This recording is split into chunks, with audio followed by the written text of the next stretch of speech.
Harshita. Karwa plus ಚಾನೆಲ್ಗೆ ಸ್ವಾಗತ. ಕಾರವಾರದ ಪ್ರಮುಖ ಆಕರ್ಷಣೆಯಾಗಿ ಮಾಲಾದೇವಿ ಕ್ರೀಡಾಂಗಣ. ಕ್ರೀಡಾ ಕ್ಷೇತ್ರಕ್ಕೆ ಶಾಸಕಿ ರೂಪಾಲಿ ನಾಯ್ಕ ಅವರ ಬಲು ದೊಡ್ಡ ಕೊಡುಗೆ. ಕಾರವಾರ ಅಂಕೋಲ ವಿಧಾನಸಭೆ ಕ್ಷೇತ್ರದ ಶಾಸಕಿ ರೂಪಾಲಿ ನಾಯ್ಕ ಅವರ ಪ್ರಯತ್ನ ದೂರದರ್ಶಿತ್ವದ ಫಲವಾಗಿ ನಗರದ ಮಾಲಾದೇವಿ ಕ್ರೀಡಾಂಗಣ 10 ಕೋಟಿ ರೂಪಾಯಿ ವೆಚ್ಚದಲ್ಲಿ ಭವ್ಯವಾಗಿ ರೂಪುಗೊಳ್ಳಲಿದೆ.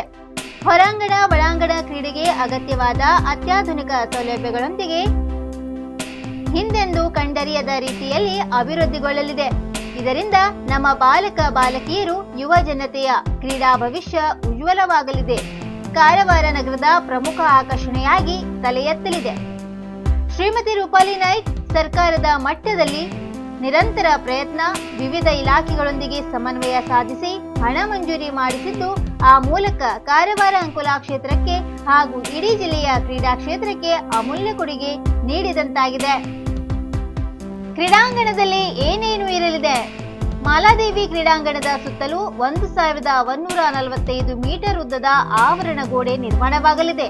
1450 ಆಸನ ಸಾಮರ್ಥ್ಯ ಇರುವ ಗ್ಯಾಲರಿ ಬರಲಿದೆ. 3 ಪ್ರವೇಶ ದ್ವಾರಗಳು, 1 ವೇದಿಕೆ, ಧ್ವಜಾರೋಹಣ, ಪಾರ್ಕಿಂಗ್ ವ್ಯವಸ್ಥೆ ಕಲ್ಪಿತವಾಗಲಿದೆ. ಮಾಲಾದೇವಿ ದೇವಾಲಯದ ಪಕ್ಕದಲ್ಲಿ ಕ್ರೀಡಾ ಚಟುವಟಿಕೆಗೆ ಅಗತ್ಯವಾದ 3 ಮಹಡಿಗಳ ಭವ್ಯ ಕಟ್ಟಡ ಹಾಗೂ ಕ್ರೀಡೆಗೆ ತೊಂದರೆಯಾಗದ ರೀತಿಯಲ್ಲಿ ವಾಣಿಜ್ಯ ಮಳಿಗೆಗಳ ಕಟ್ಟಡ ತಲೆ ಎತ್ತಲಿದೆ. ವಾಣಿಜ್ಯ ಮಳಿಗೆಗಳಿಂದ ಬಂದ ಹಣವನ್ನು ಕ್ರೀಡಾಂಗಣದ ನಿರ್ವಹಣೆಗಾಗಿ ಬಳಸಲು ಉದ್ದೇಶಿಸಲಾಗಿದೆ. ಹೊರಾಂಗಣ ಕ್ರೀಡಾಂಗಣದಲ್ಲಿ ಅಥ್ಲೆಟಿಕ್ಸ್ ಸೇರಿದಂತೆ ವಿವಿಧ ರೀತಿಯ ಕ್ರೀಡೆಗಳನ್ನು ನಡೆಸಲು ಸಮರ್ಪಕ ವ್ಯವಸ್ಥೆ ಕಲ್ಪಿಸಲಾಗುತ್ತದೆ. ನೆಲಮಹಡಿಯಲ್ಲಿ ಬ್ಯಾಡ್ಮಿಂಟನ್ ಕೋರ್ಟ್, ಒಳಾಂಗಣ ಕ್ರೀಡಾಂಗಣ, ಉಪಹಾರ, ಅಡುಗೆಗೆ ಸ್ಥಳಾವಕಾಶ, ಬಾಲಕ ಬಾಲಿಕೆಯರ ಡ್ರೆಸ್ ಬದಲಾವಣೆಗೆ ವ್ಯವಸ್ಥೆ, ಶೌಚಾಲಯ ಹಾಗೂ ಹಿರಿಯ ನಾಗರಿಕರ ಮೀಟಿಂಗ್ ರೂಮ್ ಇರಲಿದೆ. ಮೊದಲ ಮಹಡಿಯಲ್ಲಿ ಒಳಾಂಗಣ ಕ್ರೀಡೆಗಳಾದ ಟೇಬಲ್ ಟೆನ್ನಿಸ್, ಕ್ಯಾರಂ, ಚೆಸ್ ಮತ್ತಿತರ ಒಳಾಂಗಣ ಕ್ರೀಡೆಗಳಿಗೆ ಸ್ಥಳ ಮೀಸಲಾಗಿರಲಿದೆ. 2ನೇ ಮಹಡಿಯಲ್ಲಿ ಕೊಠಡಿಗಳು, ಬಾಲಿಕೆಯರಿಗೆ ಡಾರ್ಮೆಟರಿ ಹಾಗೂ ಶೌಚಾಲಯಗಳು ನಿರ್ಮಾಣವಾಗಲಿವೆ.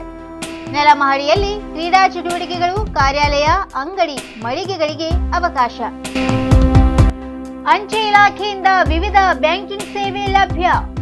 ಕಾರವಾರ ಸಾರ್ವಜನಿಕರ ಸಾಮಾಜಿಕ ಭದ್ರತಾ ಪಿಂಚಣಿ ಮತ್ತು ಸರ್ಕಾರಿ ಯೋಜನೆಗಳ ಫಲಾನುಭವಿಗಳಿಗೆ ಅವಶ್ಯಕ ಸೇವೆಗಳನ್ನು ಒದಗಿಸಲು ಅಂಚೆ ಇಲಾಖೆಯು ವಿನೂತನ ರೀತಿಯಲ್ಲಿ ಸನ್ನದ್ಧವಾಗಿದೆ. ಭಾರತೀಯ ಅಂಚೆ ಇಲಾಖೆಯ ಪೇಮೆಂಟ್ ಬ್ಯಾಂಕಿಗೆ ಪ್ರಧಾನಮಂತ್ರಿಯವರು ಚಾಲನೆ ನೀಡಿದ್ದು, ಈಗ ಗ್ರಾಹಕರು ತಮ್ಮ ವಿವಿಧ ಹಣಕಾಸಿನ ವ್ಯವಹಾರಗಳನ್ನು ತಾವಿರುವ ಸ್ಥಳದಿಂದಲೇ ಅಂಚೆ ಇಲಾಖೆಯ ಪೇಮೆಂಟ್ ಬ್ಯಾಂಕಿನ ಆಧಾರ ಸಂಖ್ಯೆಯ ಸಹಾಯದಿಂದ ಮಾಡಬಹುದಾಗಿರುತ್ತದೆ. ಯಾವುದೇ ರಾಷ್ಟ್ರೀಕೃತ ಮತ್ತು ಇತರೆ ಬ್ಯಾಂಕಿನ ವ್ಯವಹಾರಕ್ಕಾಗಿ, ಅಂದರೆ ಹಣ ಹಿಂಪಡೆಯುವುದು, ಬ್ಯಾಲೆನ್ಸ್ ವಿಚಾರಣೆ, ಖಾತೆಯ ವ್ಯವಹಾರದ ವಿಚಾರಣೆ, ಇವುಗಳನ್ನು ಎಲ್ಲ ಅಂಚೆ ಕಚೇರಿ, ವಿಶೇಷವಾಗಿ ಗ್ರಾಮೀಣ ಅಂಚೆ ಕಚೇರಿಗಳಲ್ಲಿ ಗ್ರಾಮೀಣ ಅಂಚೆ ಸೇವಕರಿಗೆ ತಿಳಿಸಿದಲ್ಲಿ ಅವರು ಮನೆ ಮನೆಗೆ ತೆರಳಿ ಹಣವನ್ನು AEPS ಮೂಲಕ ಪೂರೈಸುವರು. ಈ ವ್ಯವಹಾರಗಳನ್ನು ನಿರ್ವಹಿಸಲು ಗ್ರಾಹಕರ ಬ್ಯಾಂಕ್ ಖಾತೆಗೆ ಜೋಡಣೆಯಾದ ಆಧಾರ್ ನಂಬರ್, ಮೊಬೈಲ್ ನಂಬರ್ ಮತ್ತು ಖಾತೆದಾರರ ಬೆರಳಚ್ಚು ನೀಡಬೇಕಾಗುತ್ತದೆ.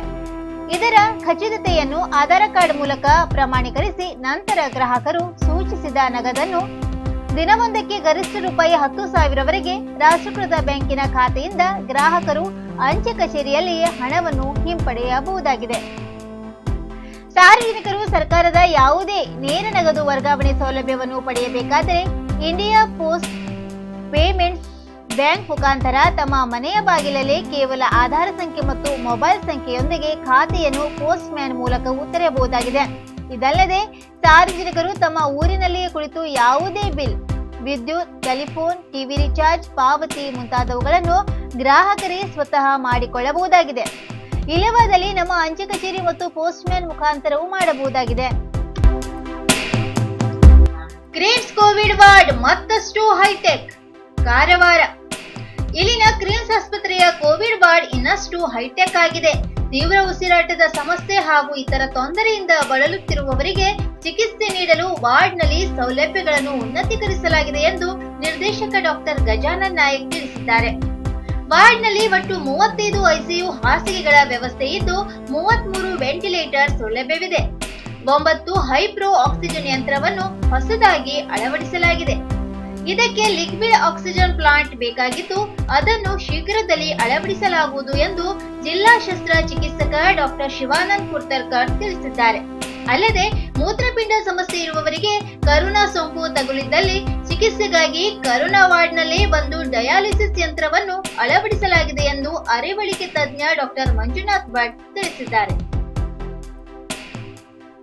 ಜಿಲ್ಲಾಧಿಕಾರಿ ಡಾಕ್ಟರ್ ಹರೀಶ್ ಕುಮಾರ್ ಕೆ ಕ್ರೀಮ್ಸ್ನ ನವೀಕೃತ ಕೋವಿಡ್ ವಾರ್ಡ್ ಹಾಗೂ 70 ಹಾಸಿಗೆಗಳ ಲಕ್ಷಣರಹಿತ ಸೋಂಕಿತರ ವಾರ್ಡ್ಗೆ ಭೇಟಿ ನೀಡಿ ಪರಿಶೀಲಿಸಿದರು. ವಾರ್ಡ್ನಲ್ಲಿ ರೋಗಿಗಳು ಕಾಲ ಕಳೆಯುವ ಸಲುವಾಗಿ ಒಂದು ಟಿವಿ ಅಳವಡಿಸುವಂತೆ ಸೂಚಿಸಿದರು. ಈ ಸಂದರ್ಭದಲ್ಲಿ RMO doctor Venkatesh, physician doctor Amit Kamath, doctor Bharath Kumar Hegde, doctor Mahidar SN, doctor Aravind, ಶುಶ್ರೂಷಕಿಯರಾದ ಯಮಿಲಿಯಾ ಹಾಗೂ ಸುಷ್ಮಾ ನಾಯ್ಕ್ ಇದ್ದರು. ಹೆಗ್ಗುರುತು ಸ್ಥಾಪನೆಗೆ ಸಿಆರ್ಝೆಡ್ ಅನುಮತಿ. ಕಾರವಾರ ನಗರದ ರವೀಂದ್ರನಾಥ್ ಟ್ಯಾಗೋರ್ ಕಡಲ ತೀರದಲ್ಲಿ 2 ಹೆಗ್ಗುರುತುಗಳ ಸ್ಥಾಪನೆಗೆ ಕರಾವಳಿ ನಿಯಂತ್ರಣ ವಲಯ ಪ್ರಾಧಿಕಾರ ಅನುಮತಿ ನೀಡಿದೆ. ಇಲ್ಲಿ ಟುಪೆಲೋವ್ ಯುದ್ಧ ವಿಮಾನ ವಸ್ತು ಸಂಗ್ರಹಾಲಯ ಹಾಗೂ ಟ್ಯಾಗೋರರ ಪುತ್ಥಳಿ ಸ್ಥಾಪನೆ ಆಗಲಿವೆ. ಜಿಲ್ಲಾಡಳಿತವು ನೌಕಾಪಡೆಯೊಂದಿಗೆ ಕೆಲವು ತಿಂಗಳ ಹಿಂದೆ ಒಪ್ಪಂದ ಮಾಡಿಕೊಂಡಿತ್ತು.